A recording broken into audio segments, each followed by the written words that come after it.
മതമല്ല മതമല്ല മതമല്ല പ്രശ്നം, എന്നാൽ മതമാണ് മതമാണ് മതമാണ് പ്രശ്നം.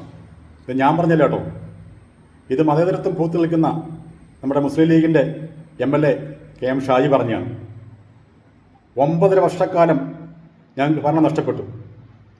ഇനി അത് തിരിച്ചു പിടിച്ച് ഞങ്ങളുടെ സ്വന്തം ജമാഅത്ത് ഇസ്ലാമിനും വെൽഫെയർ പാർട്ടിക്കും നിരോധിച്ച സംഘടനയായ പോപ്പുലർ ഫ്രണ്ടിൻ്റെ കുഞ്ഞുങ്ങളായ SDPക്ക് വിധിച്ചു കൊടുത്തിട്ടേ KM ഷാജി അടങ്ങും. പക്ഷെ ഞാൻ ഒരിക്കലും മുസ്ലിം ലീഗിനെ കുറിച്ച് ഇങ്ങനെ ചിന്ത എനിക്കില്ലായിരുന്നു.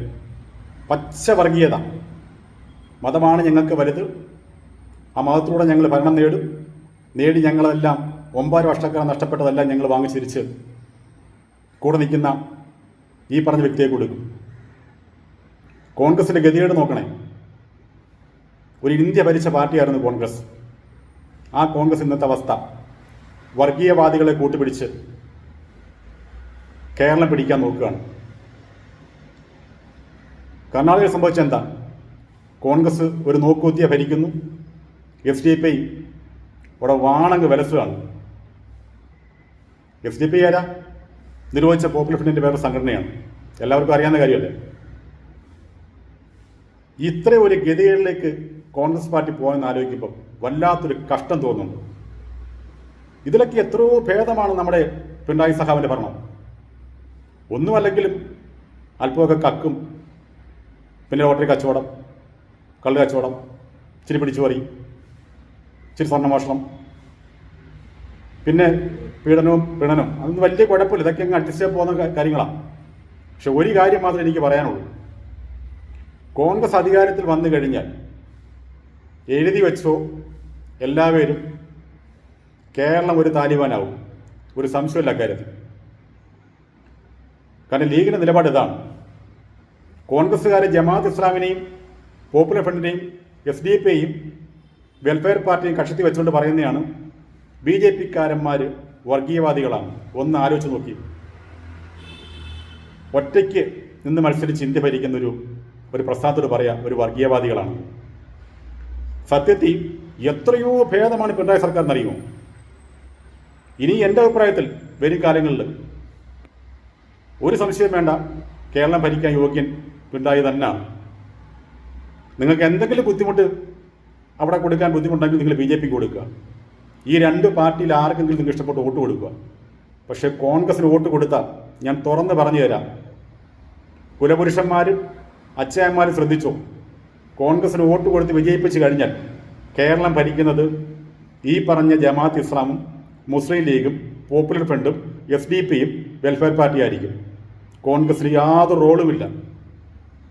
അതുകൊണ്ട് ആലോചിച്ച് ചിന്തിക്കുക, കേരളം താലിബാൻ ആവണോ എന്ന് ചിന്തിക്കുക. എൻ്റെ അഭിപ്രായത്തിൽ പിണറായി സഖാവിൻ്റെ ഭരണം ഞാൻ പലപ്പോഴും വിമർശിക്കാറുണ്ട്. ഞാൻ വിമർശിക്കുന്ന മൊത്തം ഈ പിണറായിത്തെക്കുറിച്ച് മാത്രമായിരുന്നു, അല്ലാതെ കമ്മ്യൂണിസ്റ്റ് പാർട്ടിയെക്കുറിച്ച് എനിക്ക് അന്നും ഇന്നും എനിക്ക് നല്ല അഭിപ്രായമുള്ള ഞാനൊരു കമ്മ്യൂണിസ്റ്റുകാരൻ തന്നെ, ഉള്ള കാര്യം തുറന്ന് പറയാം. എൻ്റെ അഭിപ്രായങ്ങൾ കേൾക്കുമ്പോൾ എന്നെ സംഖ്യയാക്കാറുണ്ട്. അതെനിക്ക് ബാധകമുള്ള കാര്യമല്ല. കാരണം ഞാൻ ആരെയും ഭക്തനല്ല, പിണറായി ഭക്തനല്ല ഞാൻ. അതുകൊണ്ട് എല്ലാവരും, എത്രയോ നല്ല മുസ്ലിം സമുദായങ്ങൾ പെട്ട ആൾക്കാർ നിഷ്പക്ഷപരമായി ചിന്തിക്കാറുണ്ട്. സമാധാനവും ശാന്തിയുമാണ് സത്യം പറഞ്ഞാൽ നമുക്ക് കേരളത്തിൽ ആവശ്യം. ആ മുസ്ലിം സഹോദരങ്ങളും ആ മുസ്ലിം കുടുംബം പോലും ചിന്തിക്കുക, ആര് ഭരിക്കണം കേരളമെന്ന്. കോൺഗ്രസ് ഭരിക്കുവാണെങ്കിൽ 101% എഴുതി വെച്ചു, ഇവിടെ അനീതിയും അക്രമവും കൊള്ളയും മതപരിവർത്തനവും മതതീവ്രതമായിരിക്കും നടക്കാൻ പോകുന്നത്. കാരണം ഒരു റോളും കോൺഗ്രസ് ചെയ്യാൻ പറ്റത്തില്ല, ഉറപ്പായ കാര്യമാണ്. കൺട്രോൾ മൊത്തവും മതേതരത്വം പൂത്തുലഞ്ഞു നിൽക്കുന്ന ലീഗിൻ്റെ കയ്യിലായിരിക്കും. വിദ്യാഭ്യാസം അങ്ങോട്ടൊക്കെ പോകും. പിന്നെ എന്തായിരിക്കും സ്ഥിതി പറഞ്ഞടിപ്പിക്കേണ്ട ആവശ്യമില്ലല്ലോ. ഞാനൊരു ജാതി മതം ഒന്നും പറയല്ല. ഇത് ഷാജിയുടെ KM ഷാജിയുടെ പ്രസംഗം കേരളം അറിയാൻ പറ്റും. പുള്ളി പറഞ്ഞറിയോ, മതമല്ല പ്രശ്നം, എന്നാൽ ഞങ്ങൾക്ക് മതമാണ് പ്രശ്നം. 9.5 വർഷക്കാലം ഞങ്ങൾക്ക് നഷ്ടപ്പെട്ട ഭരണം തിരിച്ചു പിടിച്ച് ഞങ്ങൾ ഞങ്ങളുടെ മതത്തിന് കൊടുക്കുമെന്ന് ഒന്ന് ആലോചിച്ച് നോക്കി.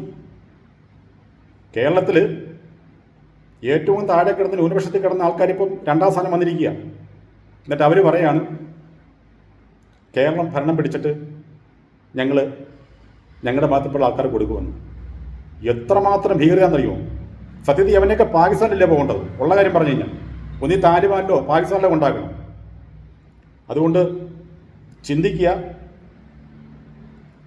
മാർക്സിസ്റ്റ് പാർട്ടിക്ക് കൊച്ചു ഞാൻ നേരത്തെ പറഞ്ഞല്ലോ, കൊച്ചു കുഴപ്പങ്ങളൊക്കെ ഉണ്ട്. അതൊക്കെ എല്ലാത്തിലും ഉള്ള തന്നെ ഇച്ചിരി മോഷണവും പിടിച്ചുപറിയും അതൊക്കെ ഉണ്ടെങ്കിലും കുഴപ്പമില്ല, കൂടെ നിൽക്കുന്നവരെ സംരക്ഷിക്കും. കേരളത്തിൽ വലിയ കുഴപ്പമില്ല, ഇങ്ങനെയൊക്കെ അങ്ങ് പോകും. ഒന്നുമല്ലെങ്കിൽ അല്പമൊക്കെ മതേതരത്തുണ്ടെന്നുള്ള ആരും ഒരു നമുക്ക് ചിന്തിക്കണമായിരുന്നു. അത് തീർച്ചയായ കാര്യത്തിനാണ്. മതേതരത്വം നഷ്ടപ്പെട്ട പാർട്ടിയൊന്നുമല്ല കമ്മ്യൂണിസ്റ്റ് പാർട്ടി. അതുപോലെ BJP ഒരു കാരണവശാലും ഒരു സമൂഹത്തിന് അകറ്റീർത്തേണ്ട പാർട്ടിയല്ല BJP എന്ന് പറയുന്നത്. ഇന്ത്യയുടെ വളർച്ച എവിടം വരെയായെന്ന് എല്ലാവർക്കും അറിയാവുന്ന കാര്യമാണ്. അതിനിപ്പം ഞാൻ പറയുന്നത് എൻ്റെ സംഖ്യയാക്കും, അത് പ്രശ്നമുള്ള കേസല്ല. ഇഷ്ടംമാരെയും കേട്ടിരിക്കുന്നതുകൊണ്ട് എനിക്കത് കുഴപ്പമില്ല. അതുകൊണ്ട് പ്രിയപ്പെട്ട കുലപുരുഷന്മാരും അച്ഛന്മാരും നല്ല മുസ്ലിം കുടുംബവും ചിന്തിക്കുക. കോൺഗ്രസിന് അധികാരത്തിൽ വന്നു കഴിഞ്ഞാൽ അവരെ കൺട്രോൾ ചെയ്യുന്നത് ഈ പറയുന്ന മത തീവ്രവാദികൾ തന്നെയായിരിക്കും. ഒരു സംശയമില്ല കാര്യത്തിൽ. ആലോചിച്ച് തീരുമാനം എടുക്കുക. ഇതും കിട്ടുന്ന പറഞ്ഞാൽ എൻ്റെ താഴെ വന്നിട്ട് എന്നെ ചീത്ത വിളിക്കാൻ നിൽക്കേണ്ട. ഞാൻ നിഷ്പക്ഷമായ കാര്യമാണ് ഞാൻ പറഞ്ഞത്. ഞാൻ ആ ഷാജിയുടെ പ്രസംഗം കേട്ടപ്പോൾ സത്യം പറഞ്ഞാൽ അന്താളിച്ചു പോയി. കാരണം വേറെ ആരെങ്കിലും പറഞ്ഞാൽ കുഴപ്പമില്ല. ഇപ്പം ജമാഅത്ത് ഇസ്ലാമിൻ്റെ വെൽഫെയറിൻ്റെ ഒക്കെ പറഞ്ഞാൽ നമുക്ക് പ്രശ്നമല്ല. SDP പറഞ്ഞൊന്നും കുഴപ്പമില്ല, അവരൊക്കെ ഒരു കാഴ്ചപ്പാടാണ്. പക്ഷെ മുസ്ലിം ലീഗ് ഇങ്ങനെ ആയി പോലും ആലോചിക്കപ്പെടേ ഒരു വല്ലാത്തൊരു പാണക്കാട് തങ്ങളിലേക്ക് നല്ല കുടുംബം ഉള്ള ആൾക്കാരല്ലേ. അപ്പോൾ അവരൊക്കെ ഇങ്ങനെ ആൾക്കാരൊക്കെ തിരുത്തണ്ടേ? അതല്ല ഞങ്ങളുടെ നിലപാടെന്ന് പറയണ്ടേ? ഇവരാരും ഒറ്റ ലക്ഷം അനങ്ങിയില്ലല്ലോ. ഇതൊക്കെ മൗനസമ്മതമാണ്. ചിന്തിക്കുക. പിണറായി തന്നെ വരും, അടുത്ത ഭരണം അങ്ങനെ ആവും. അതായിരിക്കും. ലാൽ സലാം.